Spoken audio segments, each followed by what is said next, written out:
Masih bersama Ustadz Rahmat membicarakan tentang agar anak cinta Al-Quran. Sudah ada beberapa yang bertanya. Satu pertanyaan dahulu ya Ustadz ya, ini tentang orang tua yang nyuruh anaknya untuk ngaji di tempat Pak Haji karena orang tuanya tidak bisa mengajari. Ini bagaimana Ustadz? Dari Mama Rizky ya, dari Pergelan, monggo. Terima kasih Mama Rizky yang telah menyampaikan pertanyaannya. Bagaimana kalau kita menyuruh anak untuk ngaji tempat Pak Haji? Baik. Pak Haji, Pak Ustadz, Pak Kiai, Pak Kaum, selama orang itu bisa mulang ngaji, baik. Dan insya Allah banyak manfaatnya. Cuma yang menjadi pertanyaan Mama Rizky, putra Mama ini diserahkan pada Pak Haji apa enggak? Mudah kita jumpai orang tua itu tidak menyerahkan anaknya untuk dididik untuk ngaji.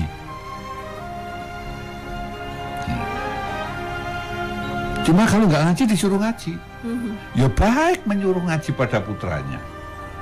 Cuma kalau anak itu tidak dititipkan, berarti otoritas kewenangannya itu kan berbeda.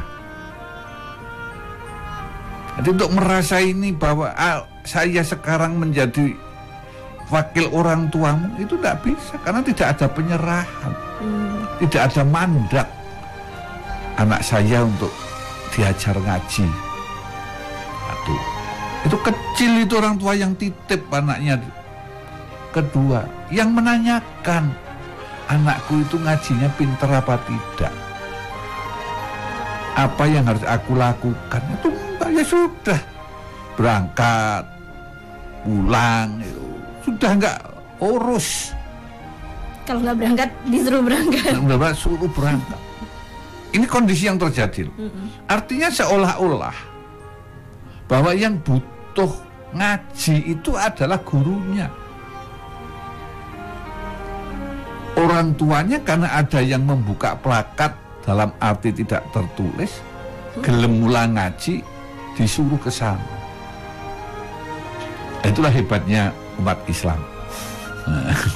Dengan ikhlas tanpa disuruh, oke diajar. Tapi sebetulnya adab tata krama orang tua yang begitu nggak bagus. Akibatnya apa? Mudah kita jumpai. Orang tua itu tidak merasa punya anak itu dididik membaca Al-Quran. Nggak terasa bahwa itu gurunya anakku, mendidik membaca Al-Quran, di mana pahala Al-Quran likuli harfin alfan. Setiap huruf itu adalah beribu-ribu pahala. Bukan, kalau hadisnya itu bukan alif lam mim satu, tapi alif satu, lam satu, mim satu. Inilah kondisi orang tua. Maka termasuk tadi saya katakan, nanti orang tua tidak begitu merasa punya anak dididik. Tentunya tidak semua. Tapi mudah, khususnya di kampung mudah kita jumpai. Ya, tapi juga fenomena seperti itu relate ya Ustadz ya. Kemudian nanti kalau mau kataman, baik ambil mulutan atau yang orang tua berpikir, terima kasih apa yang harus aku berikan kepada guru ngaji anakku. Karena selama ini kan tidak pernah berterima kasih. Yang penting perayaannya Ustadz, perayaannya. Perayaannya itu justru yang dipikir itu bukan bagaimana berterima kasih, memberikan reward, pemberian kepada gurunya, tapi yang dipikir milih kuda yang seperti apa. Iya benar-benar. Sehingga mungkin kalau kita hitung uang sebagai rasa terima kasih punya anak dididik hingga sampai khatam Al-Quran,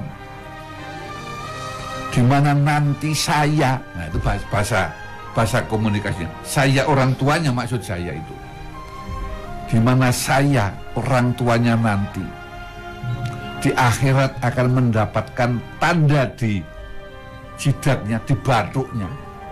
Itu adalah ada tetes intan yang menurut hadis yang pernah saya baca, intan itu cemelorotnya itu bagikan cemelorotnya matahari di waktu pagi yang masuk pada lubang kecil.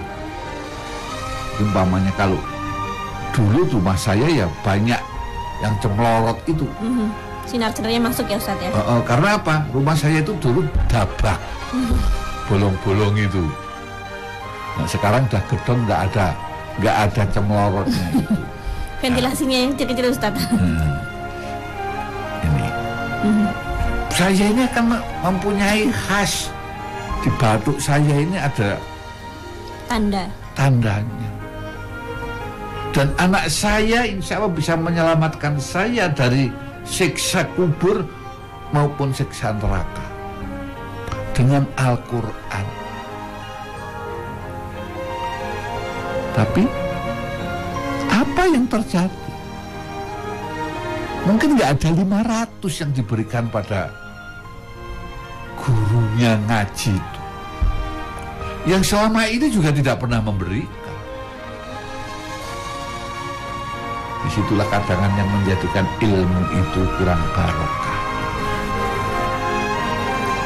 Karena ilmu untuk barokah itu harus ada irsadil ustadz, ada pertolongan, ada doa, ada keikhlasan daripada guru.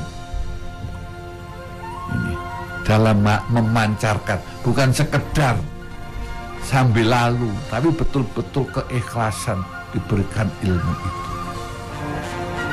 kepada muridnya, kepada santrinya, dan didoakan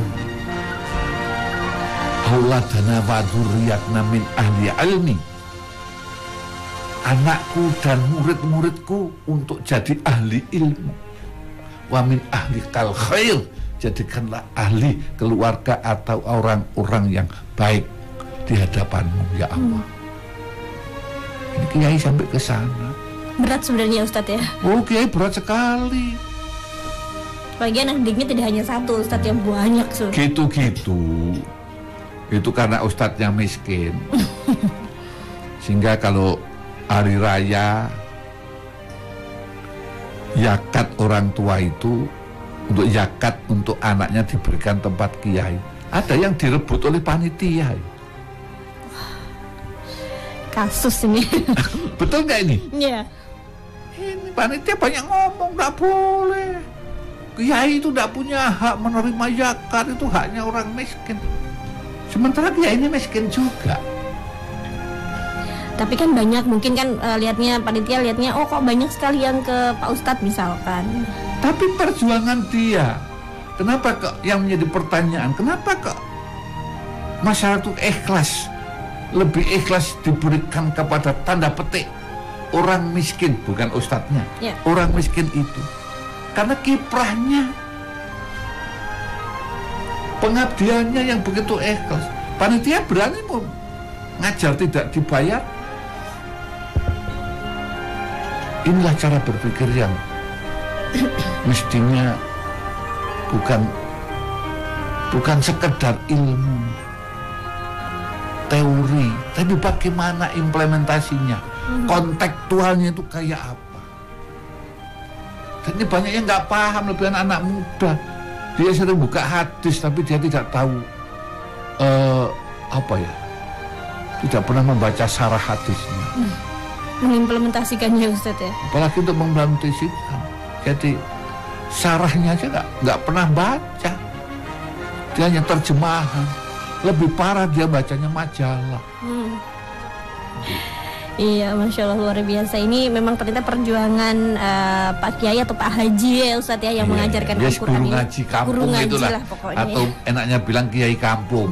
Pak Kiai, Pak Ustadz misalnya itu, Pak Haji. Kalau misalkan tadi Mama Rizky bilangnya ya, boleh menyuruh anak, tapi juga jangan cuma menyuruh saja ya Ustadz ya, menitipkan anaknya ke Pak Haji. Dan dipantau aktivitasnya, jangan-jangan mereka di tempatnya Pak Haji banyak guyon. Nah itu tadi. Iya, terima kasih Ustadz atas jawabannya. Alhamdulillahirrabbilalamin. Subhanakallahumma wabihamdika asyhadu alla ilaha illa anta astaghfiruka wa atubu ilaik. Maha suci Engkau ya Allah dan segala puji bagimu. Aku bersaksi bahwa tiada Tuhan melainkan Engkau. Aku mohon ampun dan bertobat kepadamu. Wassalamualaikum warahmatullahi wabarakatuh.